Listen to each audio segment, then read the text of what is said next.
this second panel. Before we get started with introductions, just a few announcements here. As my colleague Julie said, yes, the law students are smart here. They're beautiful law students. They make beautiful lawyers, but they're a little noisy when they shift from class. So we had a couple of our members gently exhort them to be a little more quiet. I remember being a law student, and I was tended to be a little loud and obnoxious. But they're wonderful, and they're shifting. So that may happen again during our panel. So we will send somebody up there again. But a couple of other announcements. We have great sponsors for this this National Catholic Restorative Justice Conference. I want to thank all of our sponsors. I want to particularly thank the GHR Foundation. And our friend Kevin is here, and a colleague in the work that we're doing across the Archdiocese and the Twin Cities. And they made a really significant gift to help fund this. And so we thank the GHR Foundation for all the work that they do, really important work throughout the United States and really throughout the global Catholic Church and beyond. And they are our presenting sponsor for this conference. One reminder is to ask questions while you are taking in the information and the panel's wisdom. So if anything occurs to you, to write the question down. Those online, you can send those through the chat as well. We want to leave a good chunk of time for questions and answers of our esteemed panelists. So just a reminder there. We have Mass at 5:30, so we'll have a 15-minute break, and we'll get Mass set up here, and we'll announce. I'll do this now because it's not going to make sense to do it later. We're going to have 2 communion stations here and here on the sides, and 1 communion station in the back in the center. So we'll just kind of move as orderly as we can. One of the priests was saying it might be a little bit like Rome, St. Peter's Square, if you've ever been there. So we'll do it as well as we can. And then a reminder also that we have a reception really immediately following the Mass. We're going to have a wonderful reception with food and beverages and time to really enter into fellowship together. So that will be pretty close to right after Mass concludes, Mass with Archbishop Fobb. So those are announcements. And then the film tonight will be in room 446. The film Unguarded, the screening will be in room 446 this evening. So let's get to our panelists. And we're really excited to have the panelists that we do today. We have Dr. Amy Levad, professor of theology from the University of St. Thomas. And Amy is a good friend of the initiative. She is a fellow of the Initiative on Restorative Justice and Healing, and routinely, annually speaks to our class and does great programming and work here as a wonderful colleague. Professor Levad, her primary areas of interest and research are mass incarceration and the ethics of criminal legal systems, which are the focus of 2 books of hers. Dr. Levad has also published several articles and essays on these topics, as well as faith-based community organizing, restorative justice, and ecological ethics. Amy is also a co-founder of Breakdown Whiteness, a website collecting and disseminating information and resources on whiteness, racism, and white supremacy for white audiences. So we're really happy to have Dr. Amy Levad with us and her support of the work that we're doing at St. Thomas and in the Twin Cities community. We have Father Richard Cogill, a professor of theology at the University of the South at, you can pronounce it correctly, Sewanee. Thank you. And we thank our other colleague from St. Thomas, Kimberly Brudney, who's here, for this just great recommendation for Father Richard, who is an Anglican priest and comes with a ton of experience and wisdom, taught at St. Thomas, here for a number of years, and Father Richard and Dr. Vrudny have done work together, and so we're really excited to have you here. Just a little bit about you. Reverend Richard Cogill is a South African by birth and Episcopalian priest from Minnesota, Diocese of Minnesota, a teacher, community organizer, and also has had extensive pastoral experience as well. He has extensive experience in the NGO sector. Father Richard, having served as a senior associate with the Collective Leadership Institute based in Germany, senior associate for the Leadership Support and Development Center, director of the Community Healing Network, and coordinator of the German South African NGO. And how do you pronounce that? South Africa und AIDS. Okay, one more time. South Africa. And you might want to just adjust your mic there, everybody. I'm losing my voice. South Africa und AIDS. South Africa and AIDS. Great.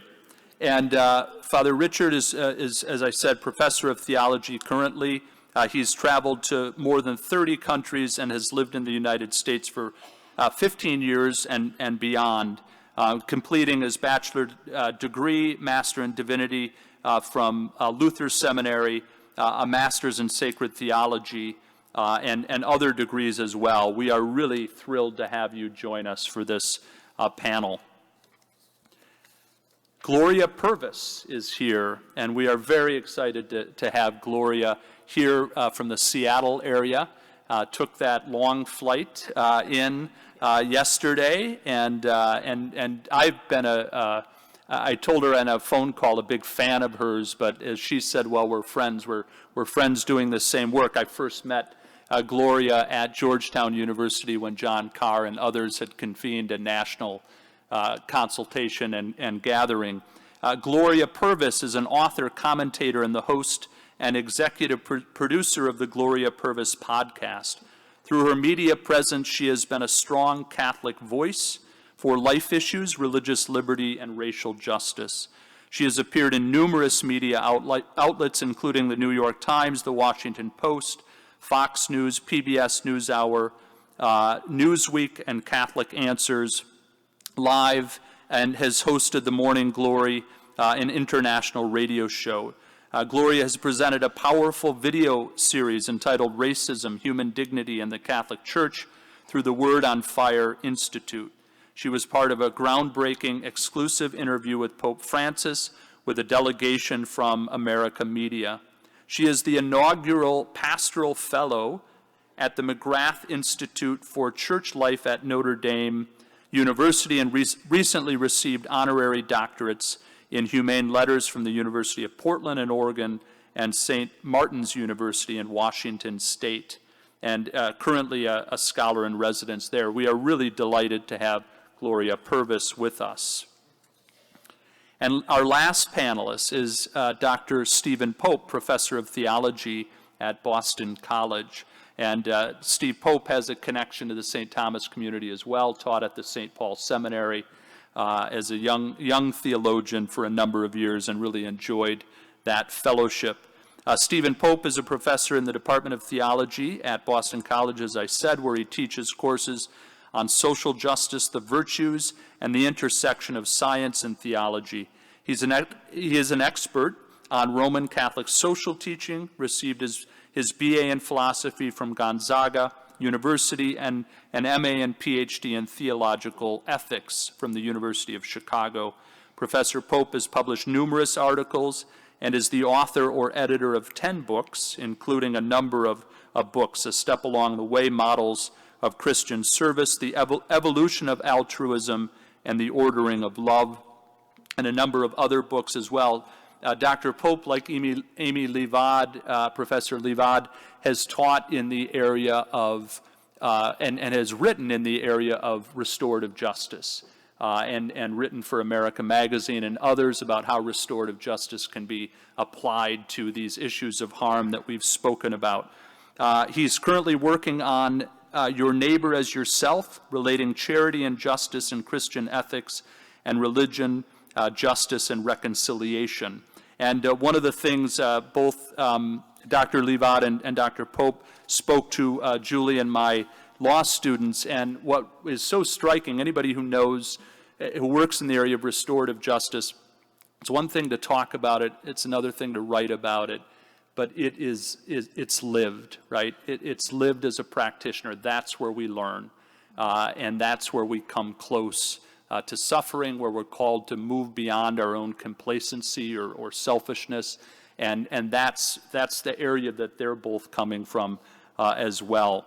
So I want to just go off script a little bit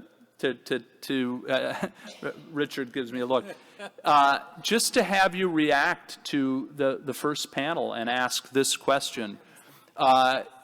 Anybody on the panel, what is one or two things that just really stuck with you? Either a phrase, an insight, an exhortation, anything that really sticks with you from that first panel. And I realize that some of you are coming and going and may not have listened to the first panel, but I'll just throw it out. We'll do this quickly and then move to the prepared questions.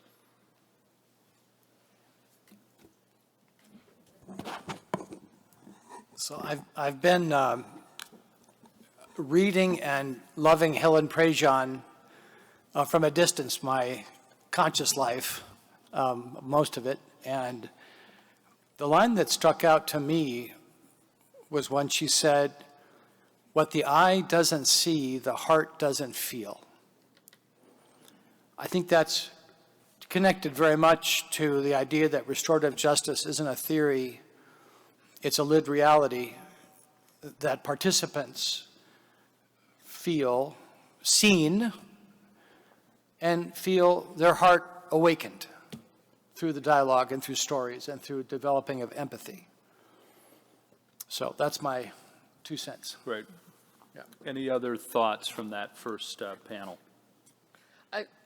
He stole mine. I had one thing. But what I think would add is, as I thought about her reflection on that notion in respect to the death penalty, is how much injustices in our society are built on creating barriers where it is hard to see. And there's a connection, I think, with what John Carr was saying about growing up 10 blocks from where George Floyd was murdered, but it might as well have been 1,000 miles.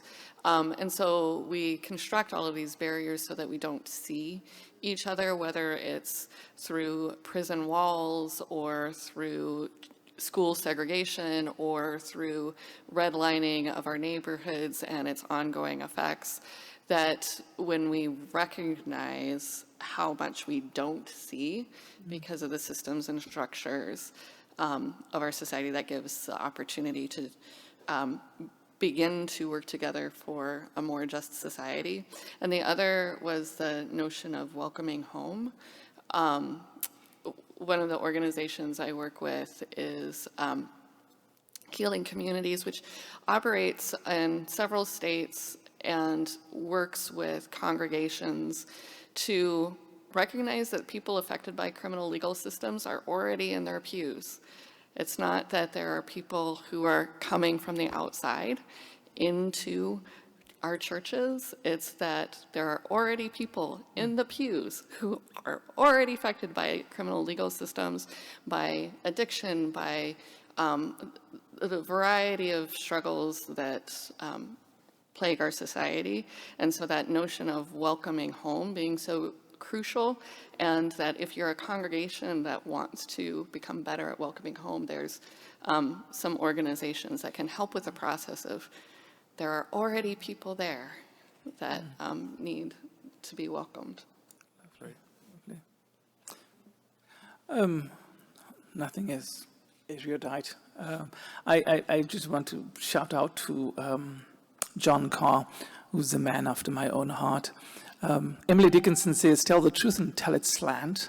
I say, "Tell the truth and then run like hell," and which he did. But part of restorative justice is about truth-telling, and sometimes it's painful to commit to a way that is so countercultural, and to commit continually and to remain committed and faithful And so that excited me about what is going to happen over the next couple of days here in this place. Great. Okay. Thank you. And so now just going to questions that our panel has. We'll start with Steve.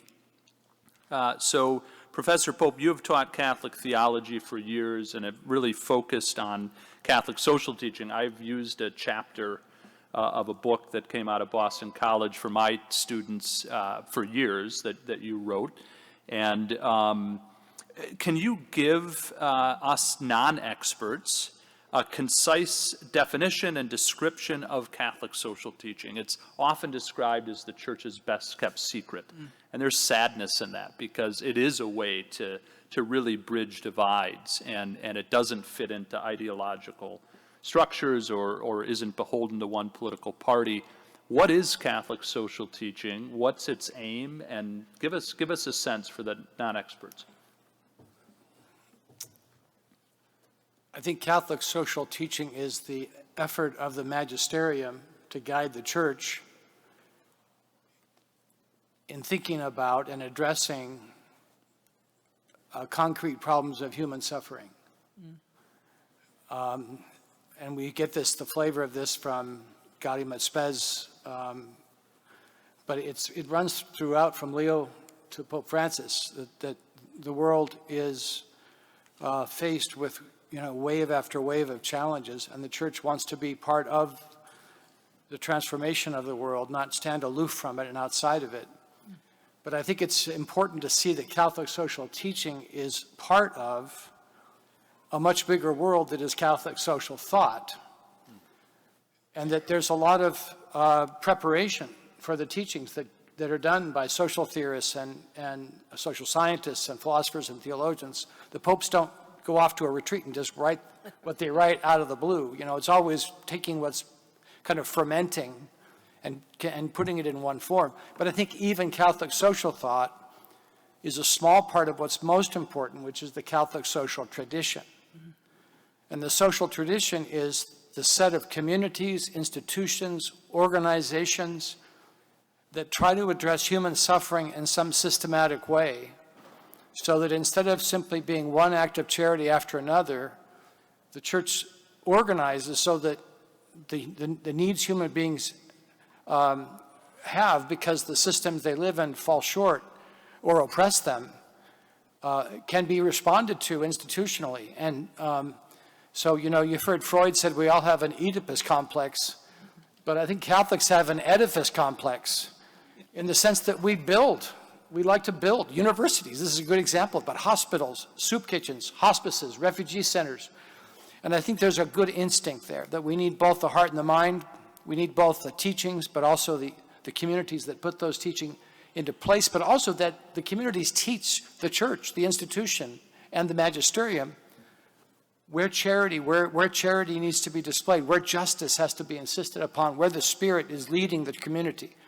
So I think we need to think about the teachings and the social reality of the Church together, and not just see the teachings as a set of doctrines abstracted from real life human suffering.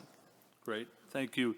I'm reminded of in Deus Caritas Est, Pope Benedict has a beautiful description of Catholic social teaching, but the broader tradition, saying that this was with the Church, this impulse. And he does something really amazing, which I don't think has gotten, and I don't write in this area and I don't have time, but I don't think it's gotten much play out there in terms of scholarly thought.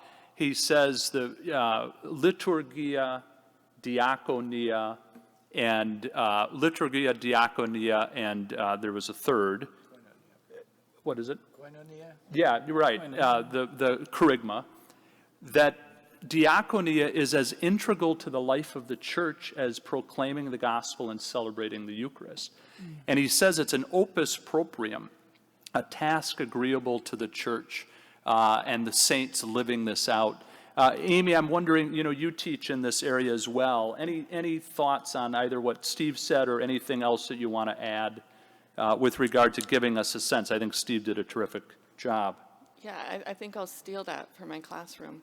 I I don't own it. You can You can have it. All right, It's I'll being borrow it. recorded, so we got, And as I was thinking about this question, often we think about Catholic social teaching as the documents or as the principles. And there's obvious connections between the principles of human dignity and the common good and community and participation. I saw there's going to be a session on subsidiarity and restorative justice, that an option for the poor and vulnerable, solidarity. There's obvious connections with the principles, but I think what Stephen helped point us towards is the notion that Catholic social tradition is the way of living out our love in public by serving justice, and that's something that is a lived tradition. It's something that requires people doing the things individually and in communities with one another. Yeah. great, thank you. Turning now to Gloria Purvis, and we talked about this earlier today, and an essential foundation of Catholic social teaching, Catholic social tradition, writ large, is its balanced approach to human anthropology. And again, we don't always get that right, but it's really founded on this idea that we have, as Sister Helen said, an inviolable dignity that attends to our human nature. It's universal. And it includes rights and all sorts of other things, duties, and relates to the common good. But we're also fallen. We're broken. And history attests to both, right? Including in the church. We see both manifested, acts of great virtue and goodness and depravity and harm. So how do you see that both-and approach to anthropology from a Catholic standpoint manifesting itself in society or in the church, or both? Yeah, so I look at, as we were talking about this earlier, I was thinking about actually Thomas Jefferson, a founding father, these great ideals, yet owned slaves, did horrible things to Sally Heming, and it's an example of somebody doing something fantastic and at the same time awful and contrary to the very ideals that he espouses publicly. More recently, if I would think of recent examples, there was a movie, I guess maybe 30 years ago, put out by the Hudlin brothers called House Party, and it starred the rappers Kid and Play. And there are a couple of scenes in the movie that I think are really notable, one of which is when the police first enter into the movie and are going to have these interactions with these young black men. And I remember I saw this movie with a bunch of other young black people, and you just felt the complete dread in the theater when the police showed up. We saw the sirens, and we were like, oh. And then they had an unpleasant interaction. It wasn't one of brutalization per se, but the hassling, the humiliation, which was just so common and understood by all of us without even saying anything. And then later, much later in the movie, something really bad is happening, something quite dangerous is happening, and then the police show up and you feel a relief at them coming. And I thought, what a great way, it was brilliant of the Hudlin brothers to be able to put on screen that tension, that relationship between the black community and the police. We don't know what you're going to be to us till you do something. We have that fear, but then maybe you're coming in and actually doing what you are supposed to do, protecting, serving, and defending. And I thought that was just a really nice example. And then one last one I want to say that I've been thinking about, because this person has been a subject as of late in Catholic circles for some reason. The reason is an article was written in a Catholic publication saying that Confederate General Robert E. Lee was the role model that young Catholics needed to follow today. And I'm originally from Charleston, South Carolina, which is where the Civil War started. And I know all the lost cause nonsense and the Confederate love and whatnot, completely stepping over all the horrors that happened to the enslaved black people. And so they were putting forward this Confederate General Robert E. Lee as this model of virtue and honor and the right kind of rebellion that you should have, and completely ignoring the horrible part. And when people were bringing up the horrible part, they were saying, but he's well beloved in the South. And I was like, I'm a Southerner. He's not well beloved by me or any of my friends. Well, no one at that time thought anything was wrong with him. I said, I assure you, there were millions of people who were enslaved and otherwise who did not think highly of him. So it's the idea that we can also only look at the good without even addressing the very obvious evils of a person. And to see that discussion among Catholics who could not even see the horrors of what the Confederate General Robert E. Lee stood for and did, just very interesting to me, at least from a modern perspective. Staying on that theme, the other thing we talked about is the fact that if we start to talk about history and tell history and name the truth, that there are some folks who just, I think it was referenced, there's just a blank stare, there's an inability to enter in. How do we overcome that? Because you've noted in places, and I've used your quotes in terms of my teaching, that there has been an apathy among Catholics with regard to racial injustice. Oh, yeah. And, we have the teaching, which Archbishop Fabre and others, Open Wide Our Hearts, which we sent out to the group, that is very clear. The church teaching is very clear, and human dignity and what that calls us to. How do we overcome that fact that people just don't want to have those conversations, and it's a full stop?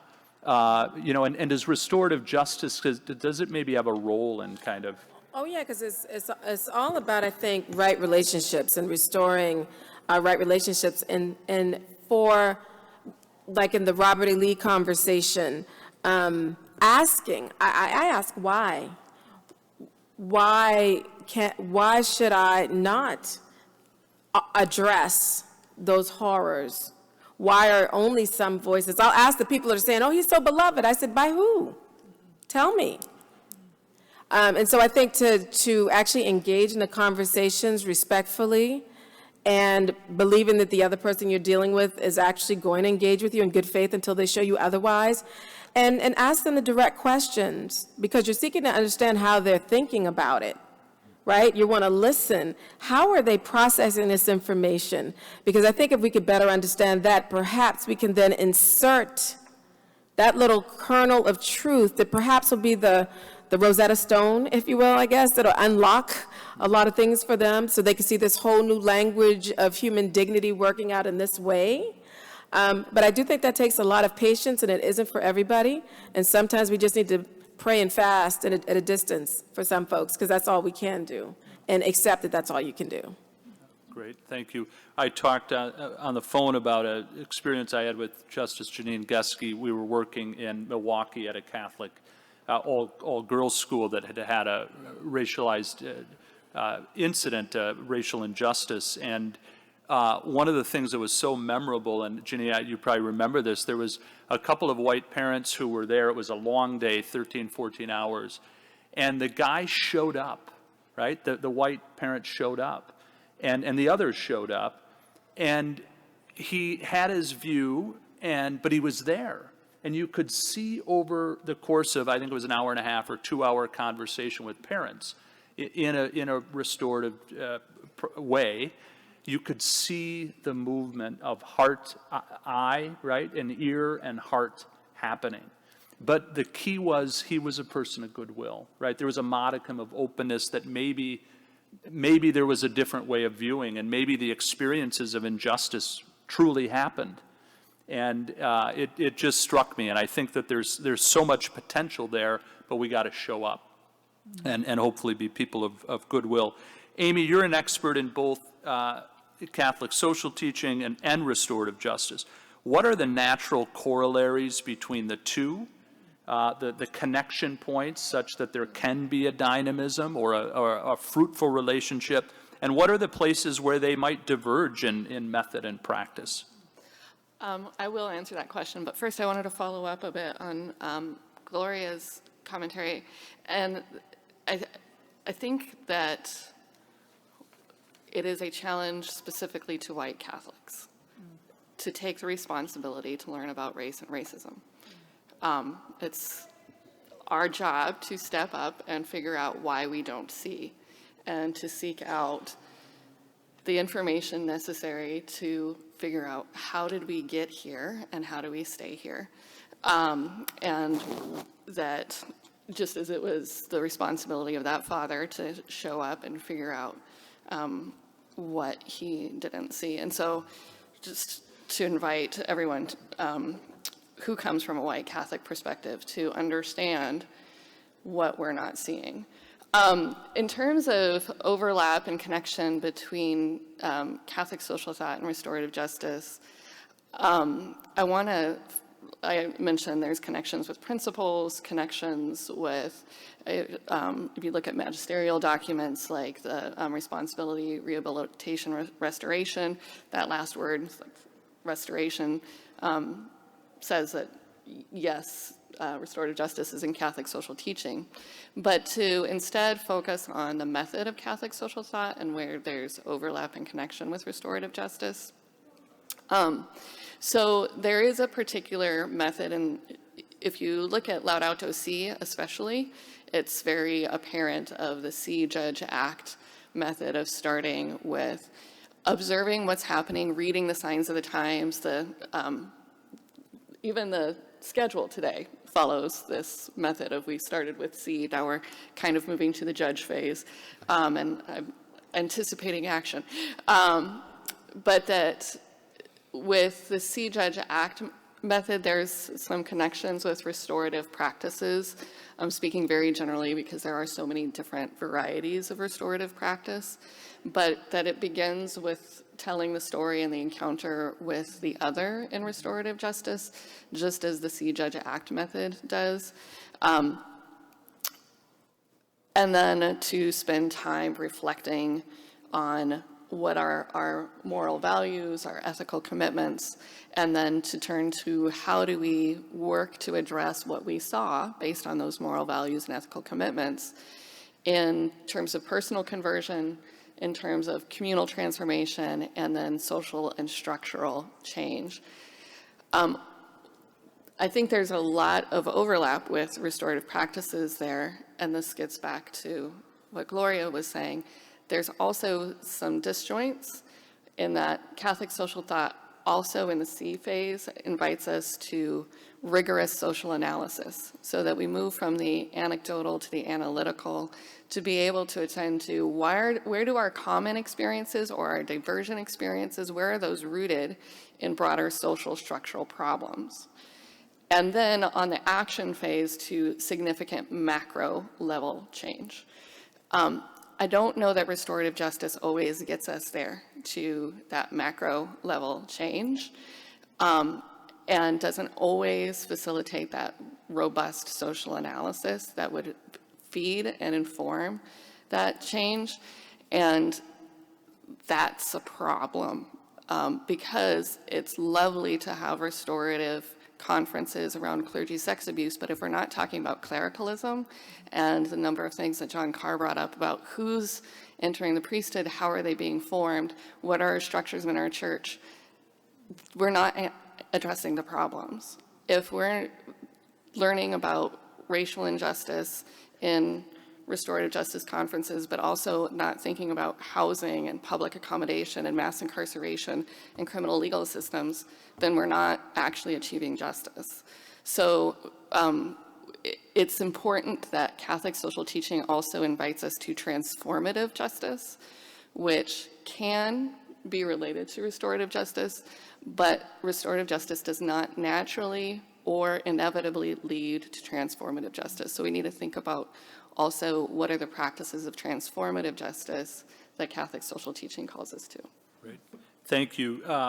I'm reminded of what Cheryl Wilson said in the first panel about, you know, the door being open after George Floyd was killed. And I remember having hope, having had hope in the Twin Cities community. So in Minnesota, one thing I didn't mention in my opening remarks is we have some of the most significant disparities with regard to race in the country across multiple categories. This came out after the killing of George Floyd, and there seemed to be a reticence maybe to dig into the cultural soil of why that's the case. And I was hoping that that would really usher in a conversation. But as Cheryl noted, the door closes, and the opportunity when we're hearing from people of color about their daily experience of harm, that it will lead to a transformative moment, and then it doesn't. And so, you know, I wonder how, Amy, how we better bridge that gap and try to have restorative justice be more transformative in its process. I think we have to pay attention to the people who are also doing transformative justice work, that there are people who have these practices, often in communities of color and indigenous communities that are already doing the community organizing, that we ought to be paying attention to and getting the guidance from. There are already people doing the violence transformation work, already doing the efforts to reform our school. I don't want to use reform there because it's not the word that I want to transform the ways that our schools operate and the ways that they're populated. That there's already groups that are doing those works, and so to find them and pay attention to what they're doing, I think is key. Great, thank you. Father Richard, as an expert from another Christian tradition, and I was struck by your description on our Zoom call. We would love to hear your description of Catholic social tradition, Catholic social thought, and its value. And what do you think are the natural connections between CST and restorative justice? I don't like expert. I'm very skeptical of experts. What's that? Fair. Catholic social teaching is based on our understanding of human life and human dignity. That's at the core of it is, as you said earlier, the best kept secret.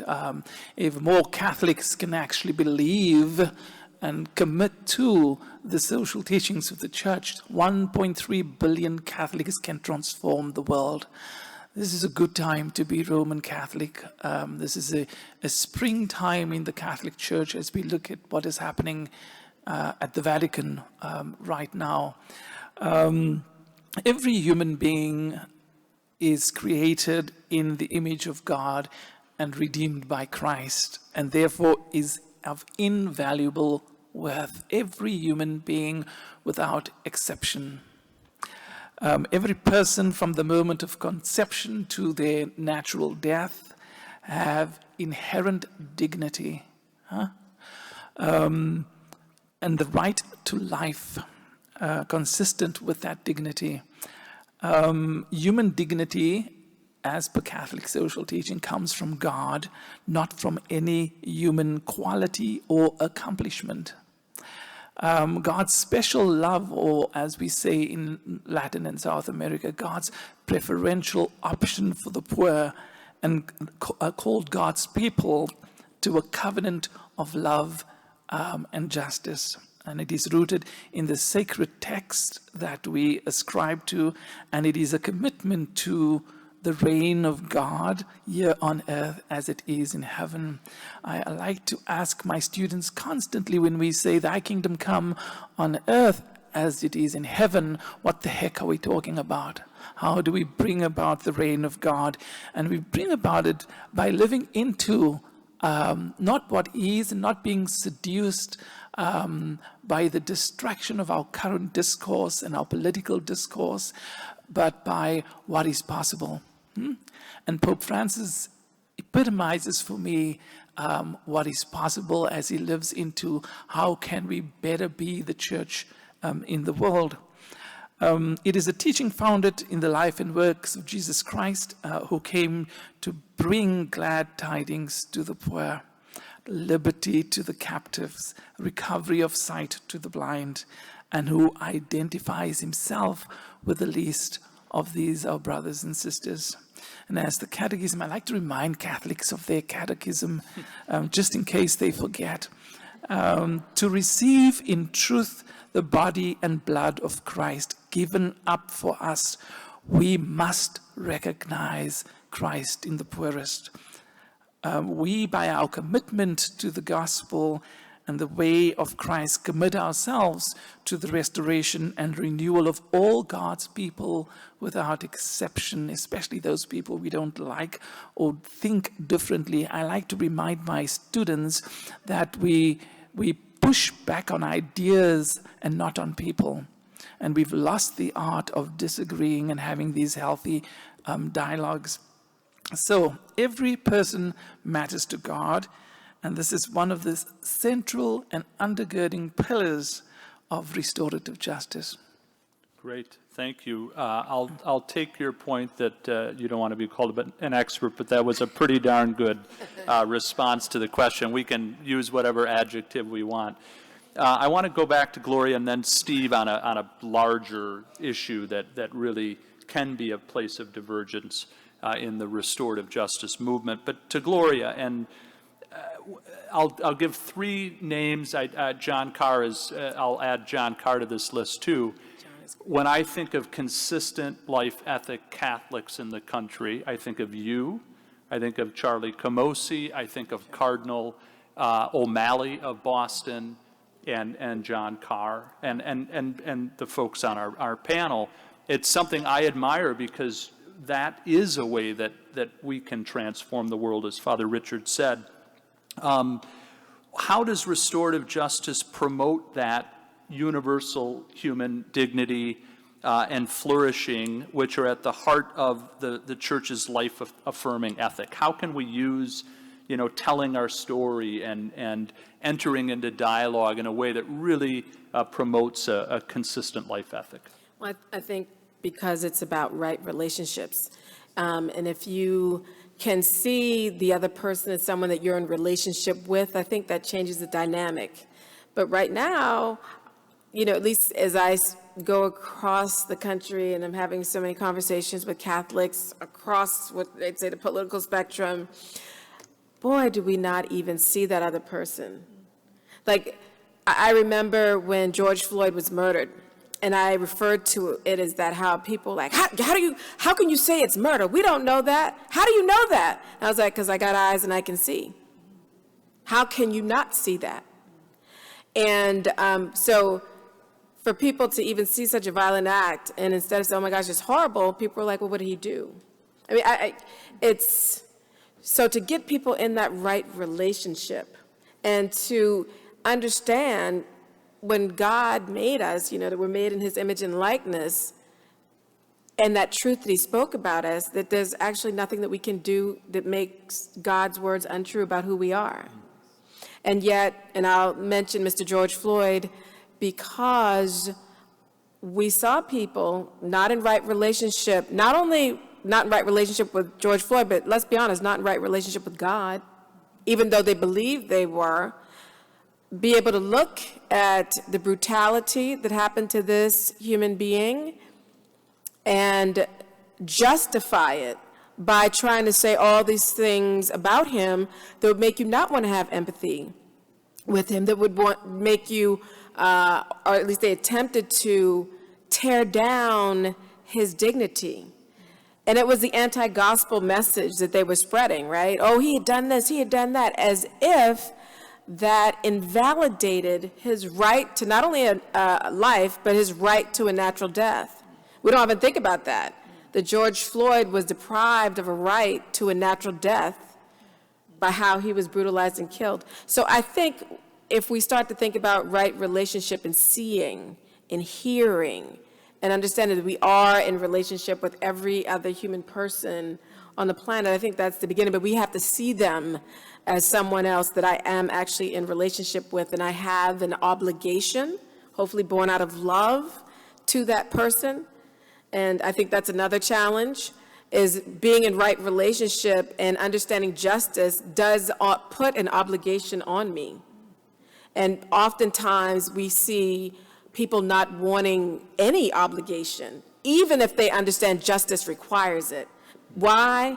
Because they do not want to transform society, because they have a stake in things as they are. They do not want to be made uncomfortable. They do not want to perhaps have to become detached from something that they clearly are very attached to.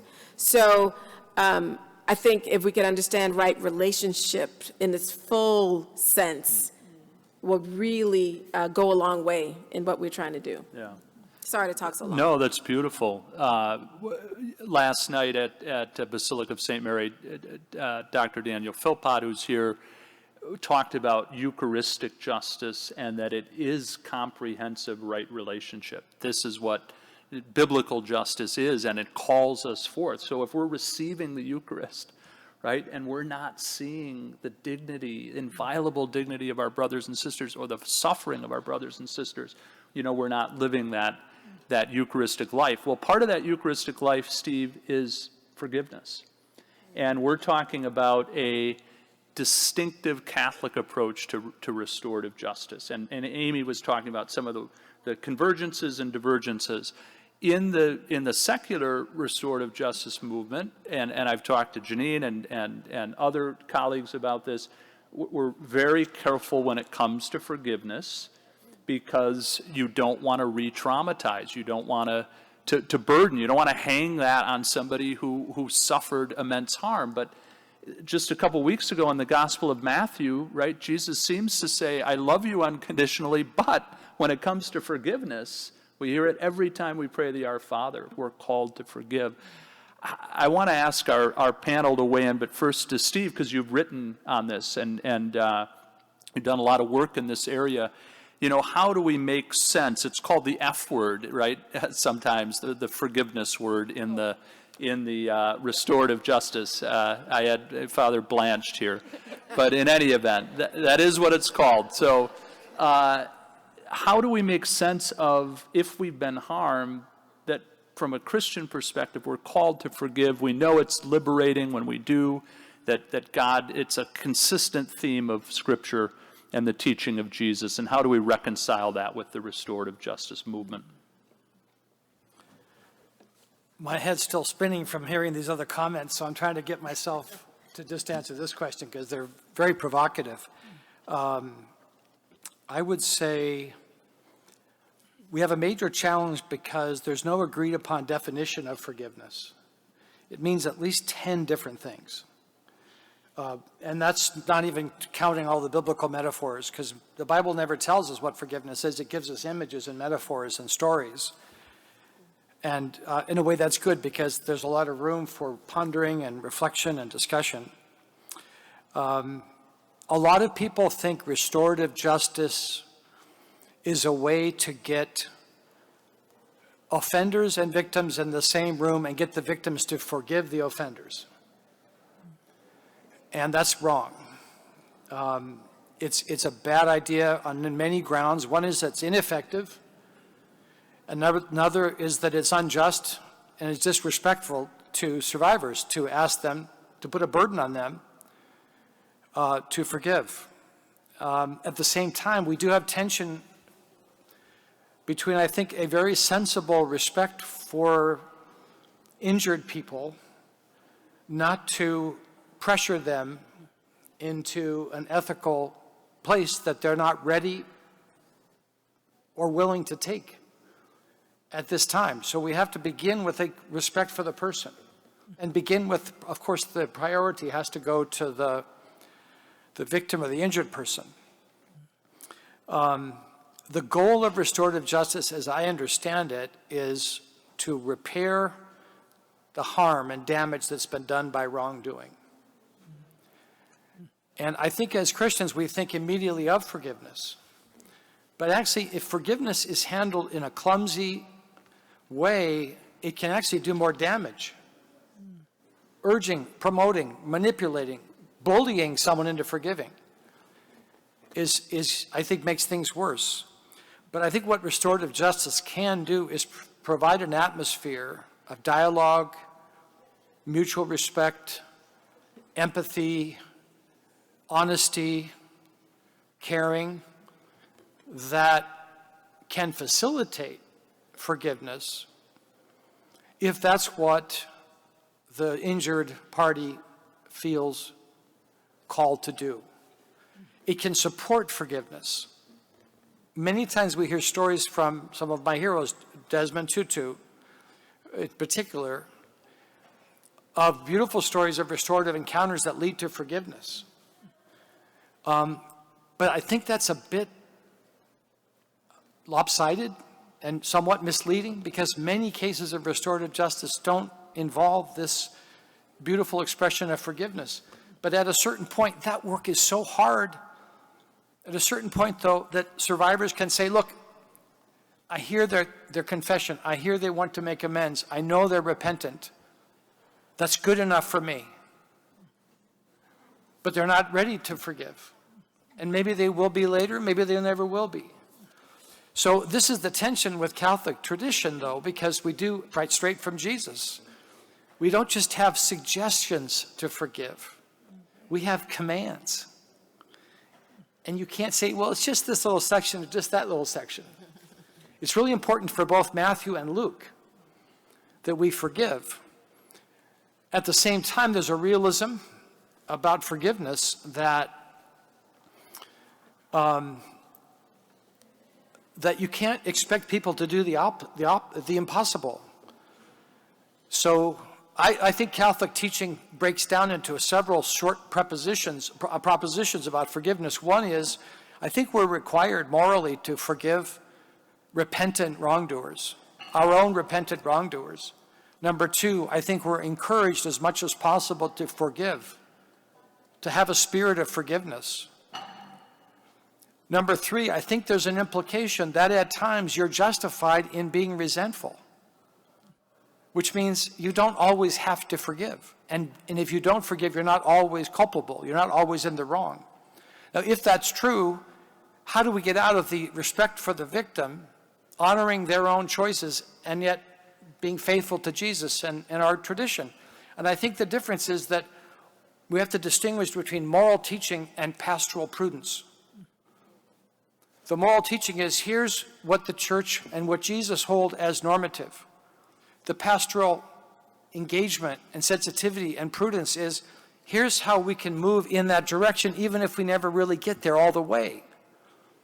It's holding up to us a challenge, but the challenge shouldn't be crushing. Right? Each challenge has to be something that we can aspire to and want to grow into. And I think this is the essence of what Pope Francis is saying about morality generally. That we're frail, we're sinful, we're weak. We have to try to make progress the best we can, and the goal shouldn't be perfection, it's progress. So I think that applies to forgiveness as well. Great, thank you. Other thoughts? I want to respond. I'll let him speak. No, you go ahead. Yeah. Oh, that was a lot.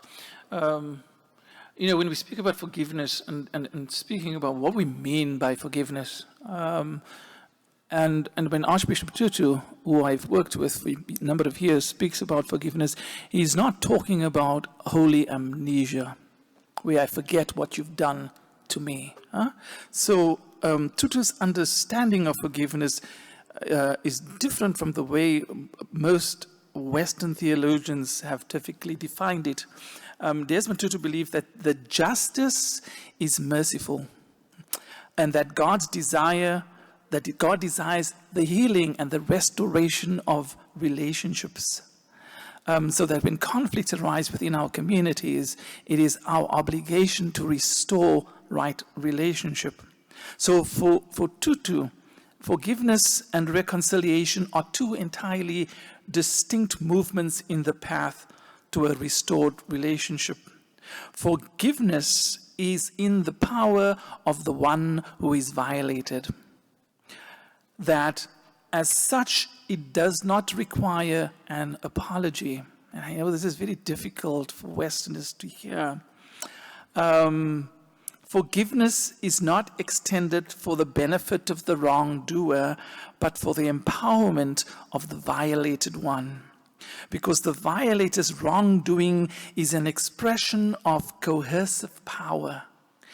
And so for Tutu, he believes that to withhold forgiveness until I hear an apology is to yield power over again to the hands of the perpetrator. Therefore, to grant forgiveness is a means of ending the abusive cycle. Forgiveness is a means of saying, I am taking back my power. Reconciliation, by contrast, is something and sometimes a long and arduous process to restore mutual trust once a violation has occurred.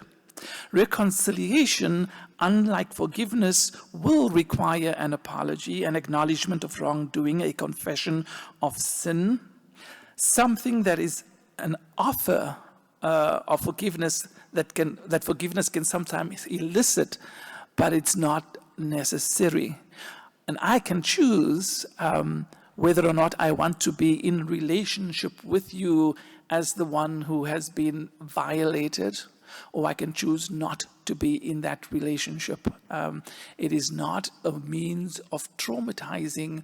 It is a means of empowering the person who has been violated. And I often think of the story of the woman whose daughter was killed, and she hated the perpetrator with all her being, and he was sentenced to life, and she still hated him and couldn't get out of bed, and then decided to write to him because he didn't know what she was going through. And then she had this aha moment where she went and spoke to him, and she said, "I will never understand the heinous crime that you have committed, but I will not give you another moment of my time and my life." And she said, and in that moment, she was able to let go. Gloria. Forgiveness is such a, can be a difficult thing for a number of reasons. I don't think we really have a clear understanding of what it is. Although, I would say when it comes to trauma against the Black community, I hear so many demands that we must forgive. So we are deprived of even the full range of a reaction, as if our rage, our righteous anger is somehow itself unjust and unchristian. And the quick calls for forgiveness really isn't about forgiveness, I think, as much as it is about do not make me uncomfortable. And so I need you to be the peaceful, accepting person of this violence. And as an example, I remember when Amber Geiger, a police officer, shot, I could see him right now, and I'm so, Botham Jean, in his apartment, and his brother hugged her and forgave her, how the media was like going crazy over that. And I remember talking with my Black friends and looking at Black social media responses. We were infuriated that the idea of that we should for always and forever as a community be accepting of unjust brutalization, and we will be rewarded for, docilely accepting this, as if that's actual Christian forgiveness. And we were enraged. It was like, what about righteous anger? Are we not allowed to feel that? Are we not allowed to say, step away? I've got to process this. And the fact that we haven't come and tried to burn down the entire United States of America, to me, is the example of not that we've forgiven, but the idea that we can't have any of that righteous anger, that means that we haven't truly forgiven, is something I see consistently hung upon the shoulders or put on the backs of Black people. And so when we talk about forgiveness, I think we need to be understanding that people are entitled to feel that righteous anger, and it doesn't mean they haven't forgiven. So sometimes I think we need to really accept that forgiveness isn't this sort of peace, kumbaya thing that we think. The fact that there hasn't been additional violence in response to the trauma put upon us as Black people, to me, means we have forgiven. And when you hear us talk about the injustices and things like that, and if we sound angry, but we have not tried to kill you because of it, you've been forgiven. You've been forgiven. Now, that doesn't mean you get to feel comfortable. So I think we need to really kind of process that. Great. Amy, wondering what you're thinking on this theme. A lot of very interesting and compelling. There is just so much. But hearing Richard talk about Tutu and the unity of justice and mercy, and then Gloria's powerful reflection on the burden of the expectation of forgiveness on people who have been systemically disadvantaged and violated, makes me think of Matthew 5, which is weird, I will grant. But this is how theologians think. But in Matthew 5, this the beginning of the Sermon on the Mount. We begin with the Beatitudes, and then that we're ought to be salt of the earth and light to the world. And then a series of instructions that ultimately ends with the call to love our enemy. But right before that call to love our enemy, there's the passage in which you have heard it said that you should, you've heard it said, eye for an eye, tooth for a tooth, but I say unto you that you shall turn the other cheek and you shall walk the extra mile when asked to walk the first, and that you shall give your coat when your cloak is demanded of you, which is often the one of the key passages cited for Christian requirements to forgive. And I think it's actually not a call to forgiveness as we often think of it, but precisely a call to employ really interesting ways to express our righteous anger against injustice in ways that empower the victim. Because the trend of Matthew 5 as a whole is it starts with a bit of biblical, each paragraph starts with a bit of biblical law, like you shall not commit adultery, you shall not murder, you shall not do a variety of things, and then you've heard it said, an eye for an eye, a tooth for a tooth, which isn't actually permission to take the other person's eye.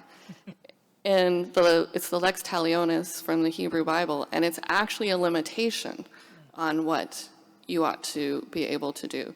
You shall take no more than an eye, you shall take no more than a tooth. So that bit of law is inviting us to do less than what is done to us. And then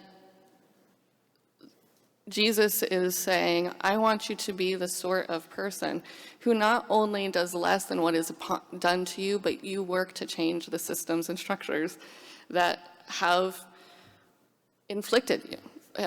There's references in turning the other cheek and walking the extra mile and giving your cloak to biblical law as well as Roman law that is actually, by turning the other cheek and walking the extra mile, you're defying the law in a really clever way in order to point out the injustice of the person who's hitting you.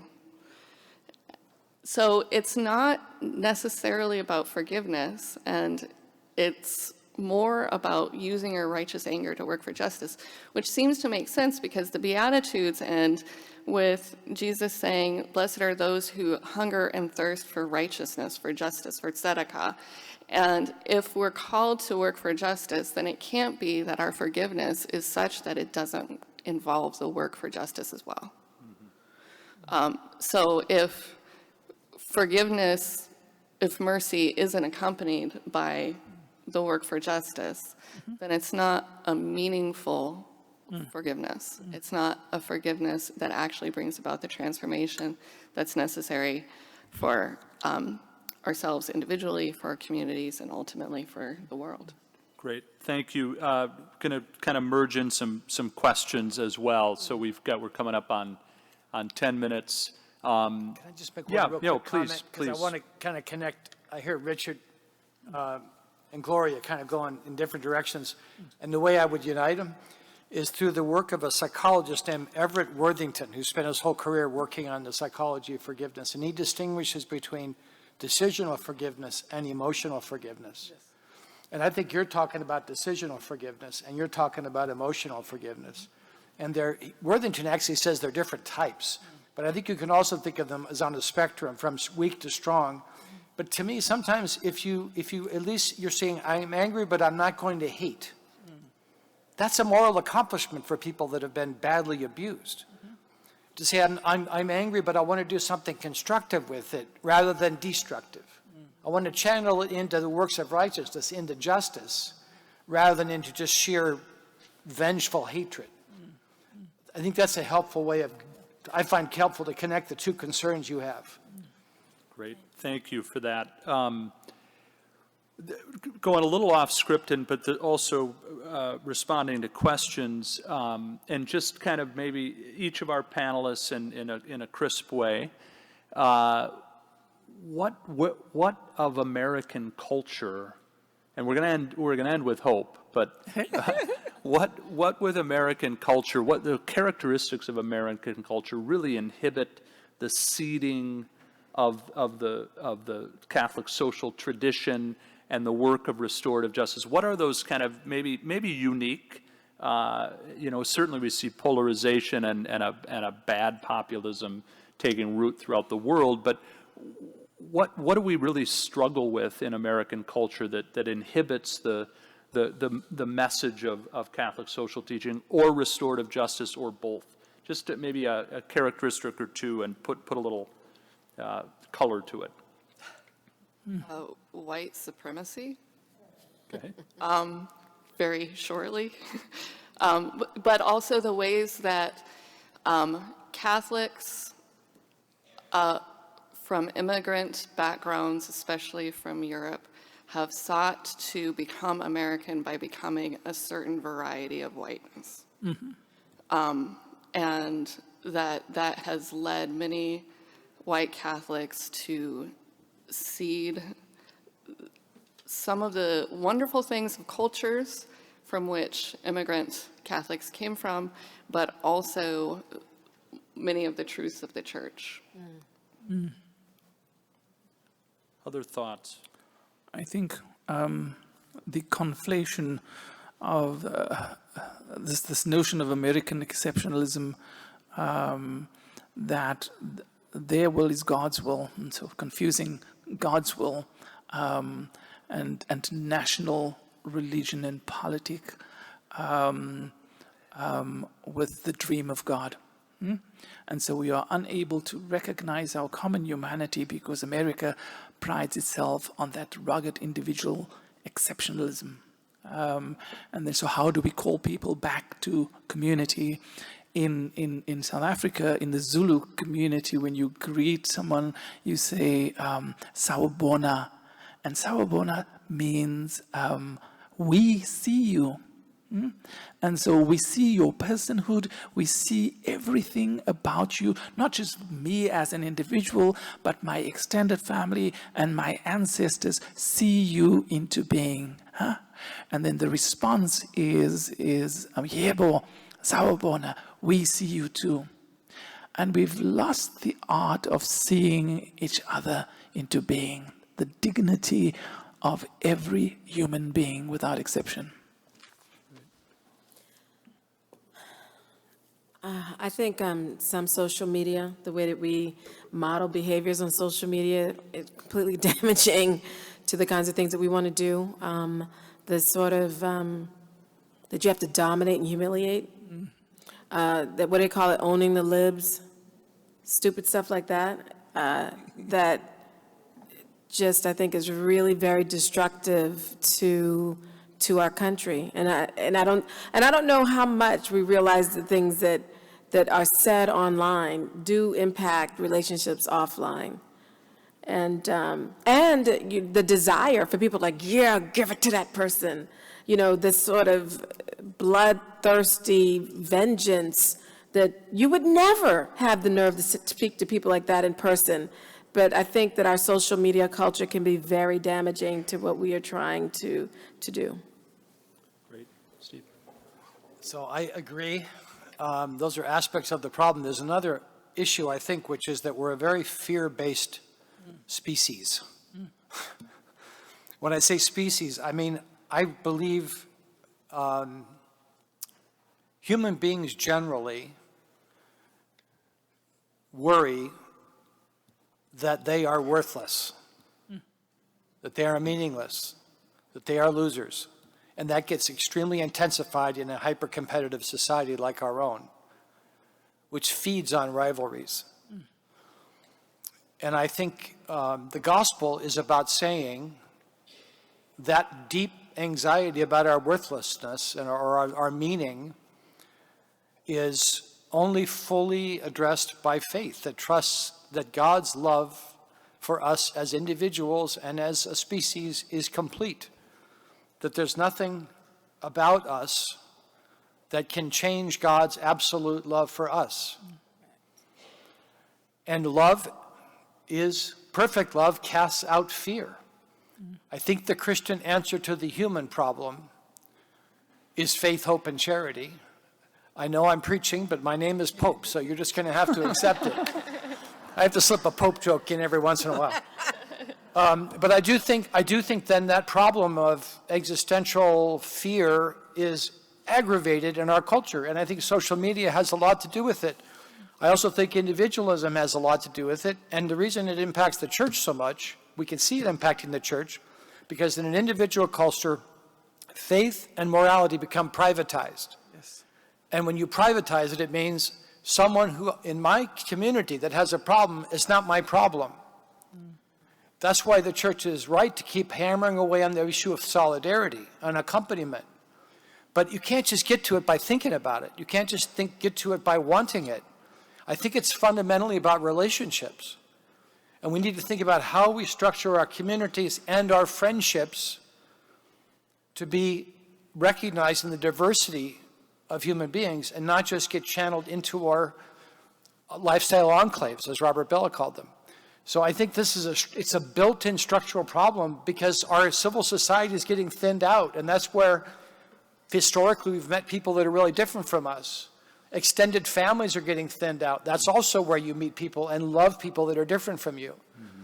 So I think there's a structural problem, there's a cultural problem, and there's a spiritual problem, and they're all converging.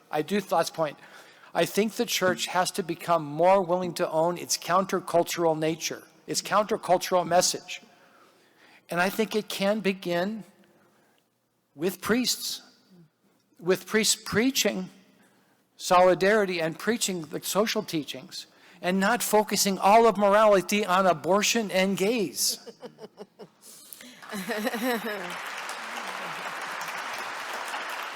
And I think this is the point you made about a consistent ethic of life, but we're not consistent. So that's my homily for the day. I'm preaching on solidarity on Saturday, so it's coming.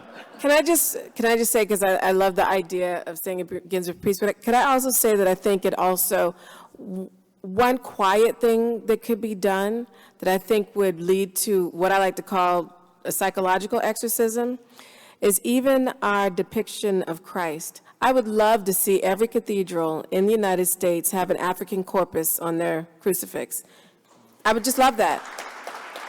And I think what that would change about, because we've been so conditioned a particular way around blackness, that without even saying a word, it would do so much to upend and challenge that racist social conditioning that we may not even be aware of. So that quiet one thing, hey, priest, you ain't got to say nothing.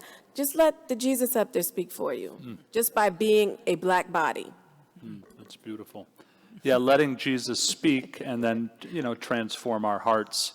We're gonna end there. I'm gonna propose something, and I don't know if we can pull it off. I'll talk to Chris Ann and Caitlin and Julie. But, I would propose to our panel, we do have some excellent questions. If during this time or over the next days or week, they want to write a response to some of the questions, I think we could get that out to the group because, I want to make sure that we're honoring the voices of those who are asking good questions. A terrific panel. Really thank you for your incredible wisdom. Fantastic. In my intro class, I have them looking crucifixes from Africa. Amen. And so we have Mass at 5:30. We got a quick turnaround, so take a restroom break or whatever, and we will have Mass shortly.